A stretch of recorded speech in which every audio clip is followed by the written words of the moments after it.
What's up, guys? So I got some not too upsetting news, but kind of figured news. Anyways, the 440 build is going to be on hold. So I know I put a video up back on the 440, right? And well, there is a couple things I could do, but it's not worth recording. Like putting in the brass freeze plugs, um, putting the motor mounts on, painting the intake, that sort of thing. But it's not really worth viewing or recording because I've already done that on the 318 build.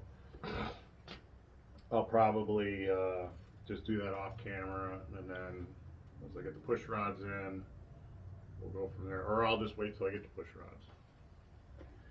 But we're looking at about 4 weeks of lead time. Um, so, not that it's really anybody's concern or business, but um, part of the payment process for Dean's engine is going to be buying parts for my engine build, um, so that way I can finish my project. So I took my money, my available money, and put it towards his project, so we could get that done. And now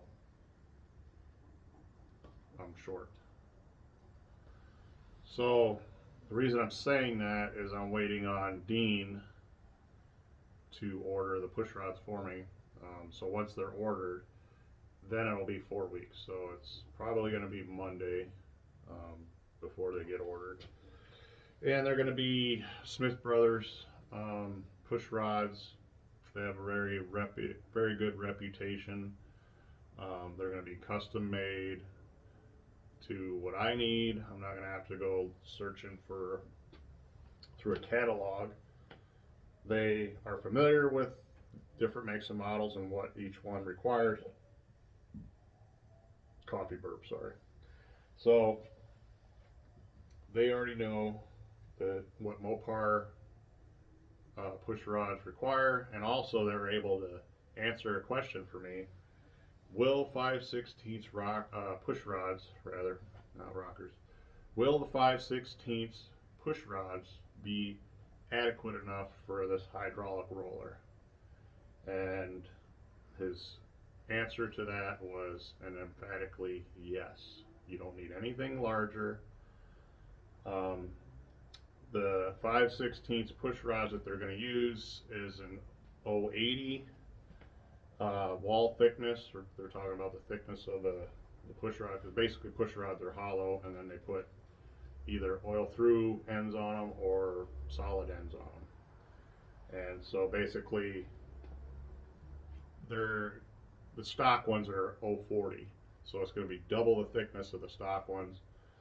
He asked me, his question was, what spring pressure, open spring pressure, are you running?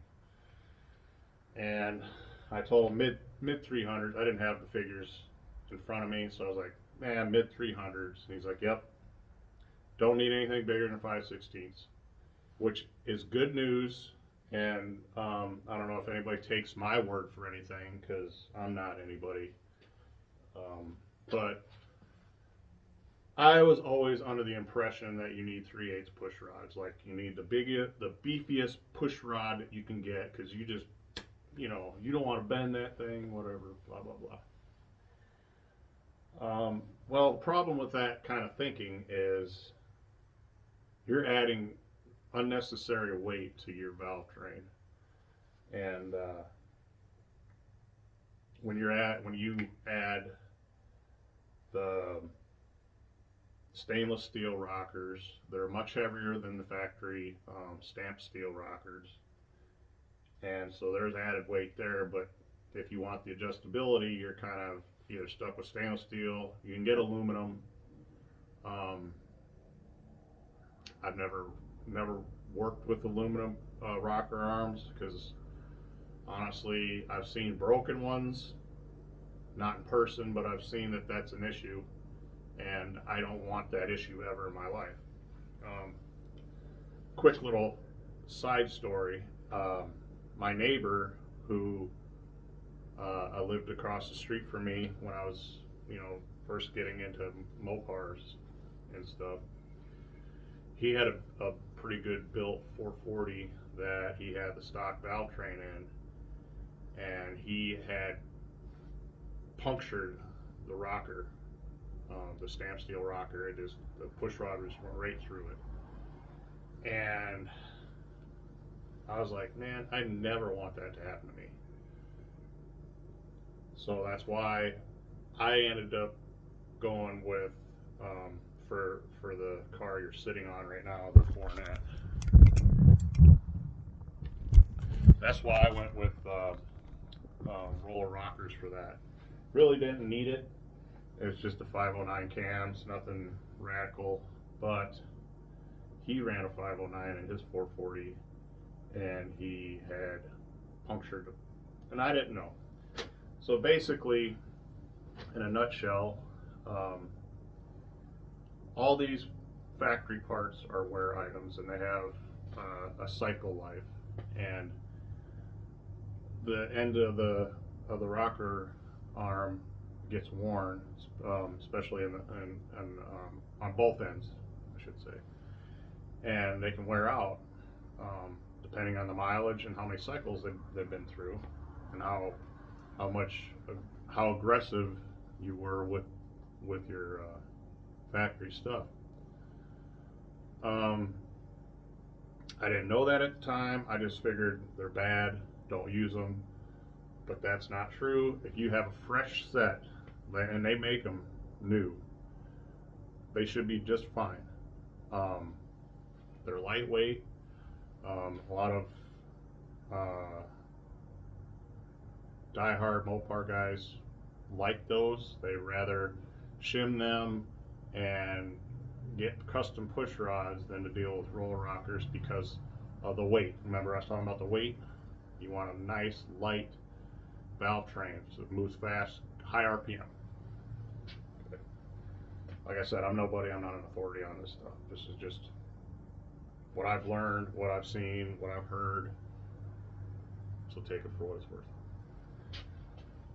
Now, I have made statements online that I'm a fan of that philosophy.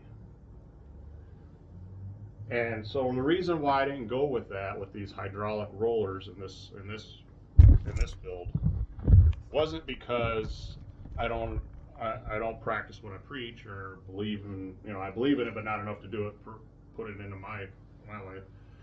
Was basically because I have,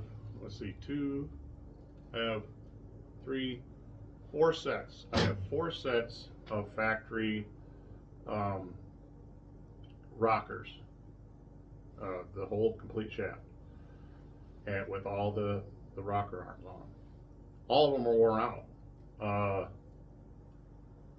None of them I would trust with 300-pound open seat pressure scenario.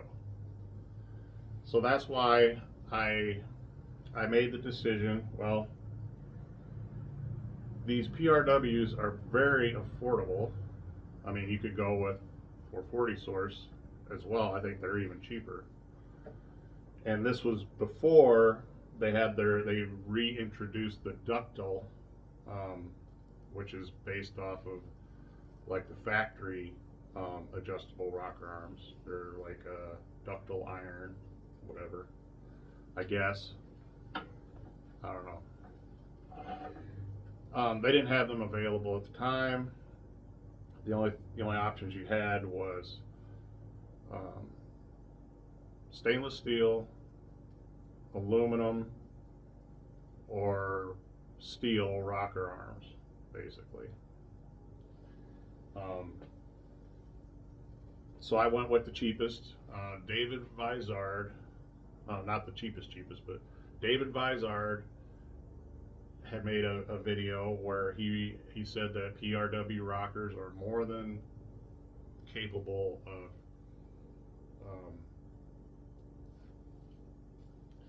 they're good stuff. It's good stuff, and it's not expensive. You don't need to go with Crane and Harlan Sharp and all that. And this was coming from David Vizart, so I was like, sold. Why do I want to spend extra money when I could spend it in other places? So I pulled the trigger and I did it. So it does take some setup.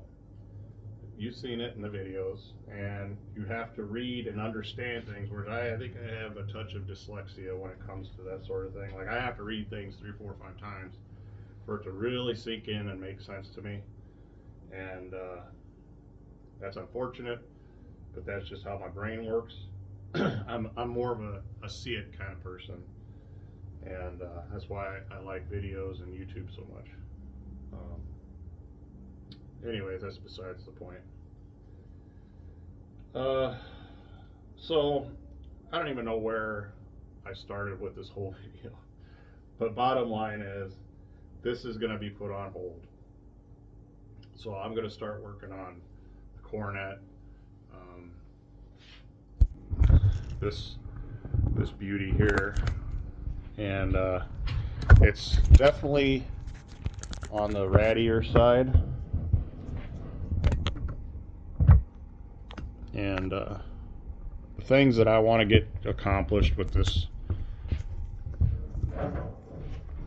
let's see if I can do this one-handed. Where are we at here? Okay.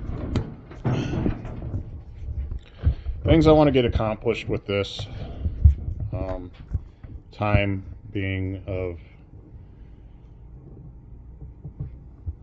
sorry for the pauses, I'm just trying not to like belch in the camera, so forgive me. I want to put Remflex gaskets, header gaskets in. I got them over here. There's the part number and all that. I want to put Remflex header gaskets in, so I don't ever have to worry about header gasket leaks again, hopefully. I'm going to switch out the studs on all 4 corners, switch out 2 studs. Right now I have bolts in them, and I've applied thread sealer to them multiple times, but for whatever reason they still want to leak coolant, and especially the one in the back over here. So that's my next step. That's the next thing I want to do for this. Also, I'm debating on, well, eventually I'm going to go back to the Pro Billet distributor. I tried this whole setup. Not that it doesn't work. It works, but it didn't improve anything. And I think the reason for that is a couple of these plugs weren't firing.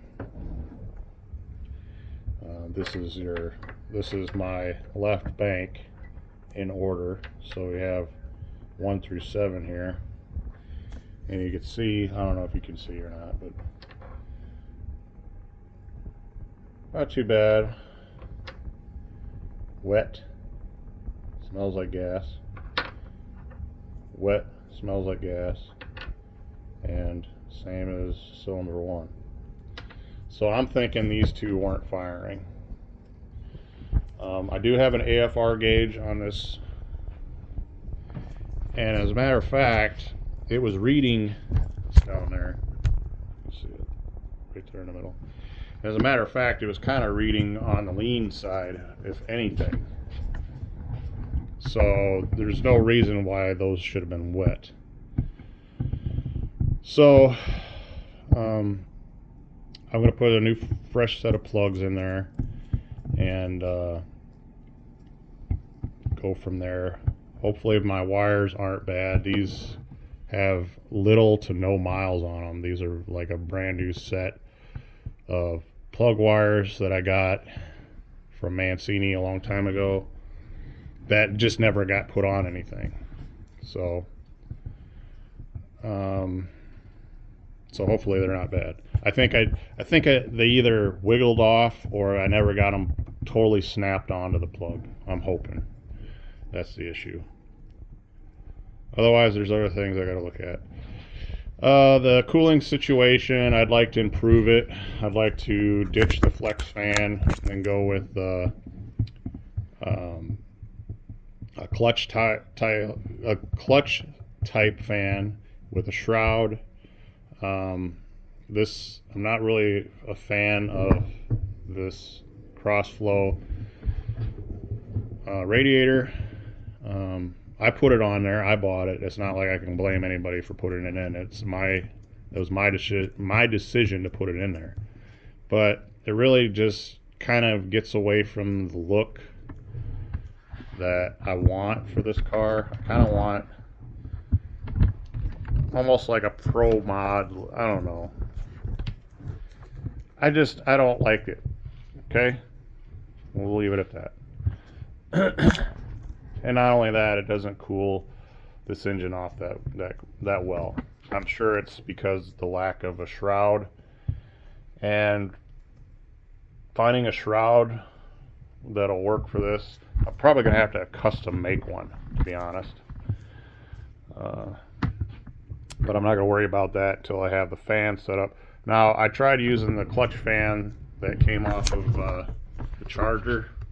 I got it on the wall over there right now, some wall art, but that's going to go back on the charger. It would not fit in here. It was right into the radiator. So I don't know if I'm going to be able to put a clutch fan on it. That's why I went back to the flex fan. I have an electric fan with no shroud, and I'm not a fan of that either. I like the old school. I like the factory setup. I think it's more than adequate as long as you have a good radiator and that sort of thing. The MSD, I might relocate that because I don't really like it sitting there. It's not straight. Basically, I had a 6AL box sitting there, and then I shorted it out. I didn't disconnect the battery like an idiot, and I shorted it out. So I bought the 6AL, which is definitely a different size. And well, you'll see that black plate right there. I just used the pre-existing holes, and it just looks cockeyed, and it kind of looks stupid upside down like that. So I'm thinking about relocating that to under the battery box.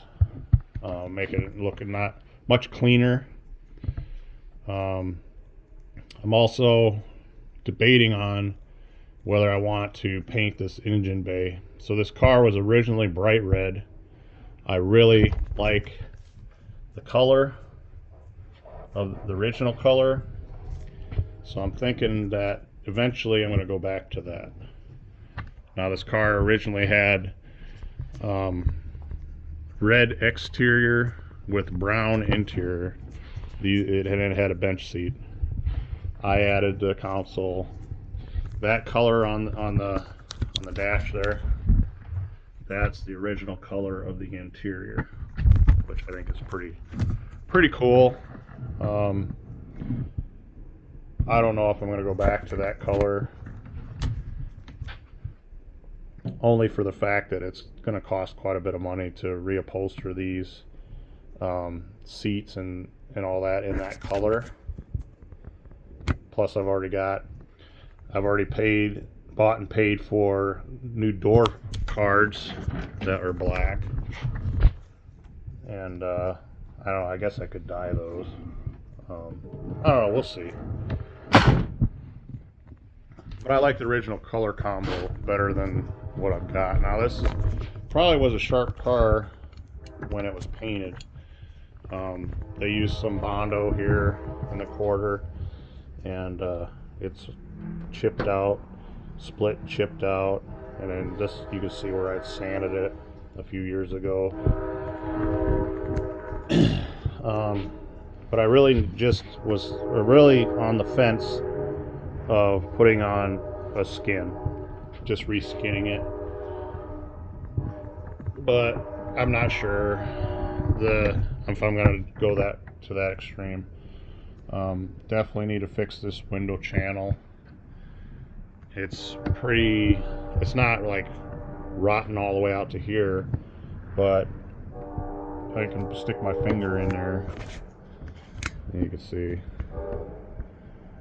it's not good. And it only, on this side, it's only the bottom section.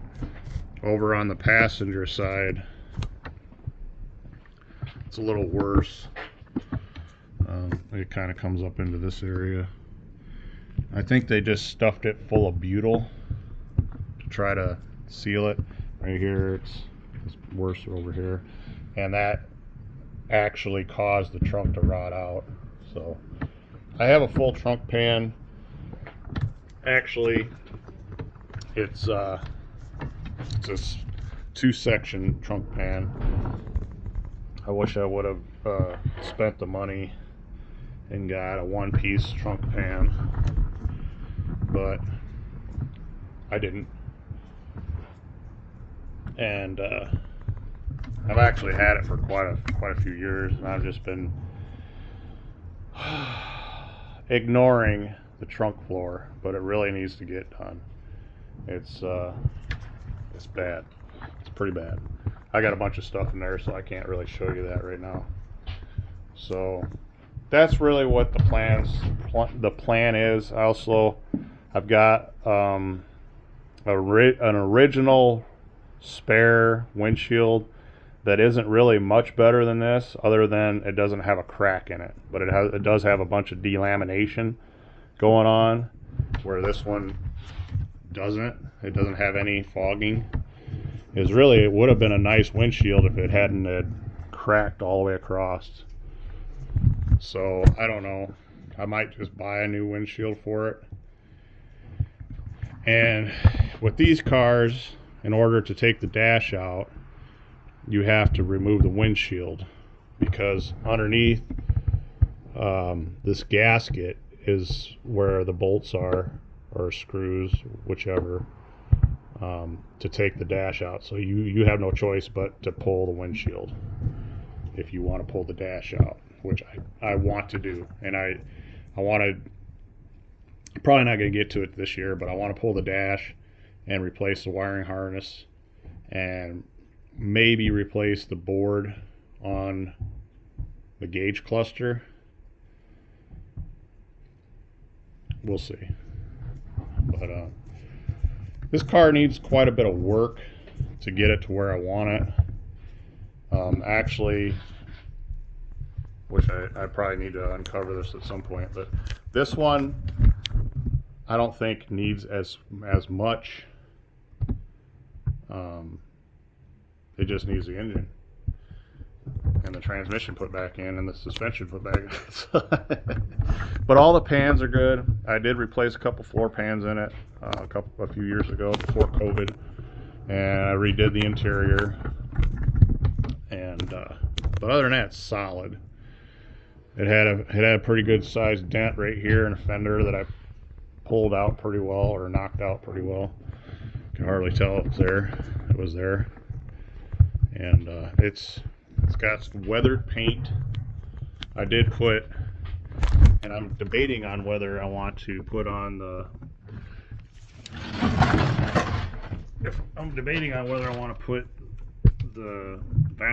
the old balance panels back on, just to keep that weathered look, that old school weathered look to it. Here's the original, and it's pretty beat up. The reason I changed this one out was because of the damage. It's kind of dark in here, but it was damaged pretty good around the light. But I think I could probably fix it. But I like to keep just that old weathered paint look. So it kind of looks like a Survivor, because it is a Survivor. This is a hood. I do have a replacement hood behind it. It came off of a 340 Rally. They're both 72 hoods. But I think I can grind this out and redo the body work, and maybe just put this hood back on. But I don't want to sell my spare until I'm damn certain that's what I want to do. I know AMD reproduces them, but you can only get original. You know, originals are not easy to come by. You know what I mean? So, but I'm looking forward to this guy running. Like, I really like these cars, and I don't know. I think it'll be a blast. It's got power windows.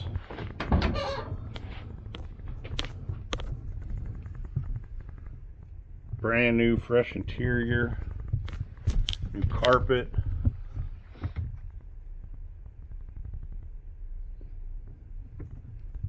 New headliner. Put the headliner in this guy. That was very rewarding, I tell you that. Because I was really scared to do a headliner, and now I'm like, let's put new headliners in everything.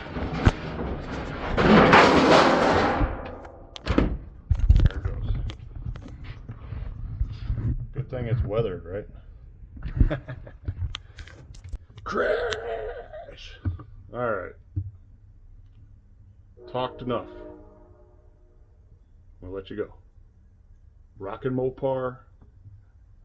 Later.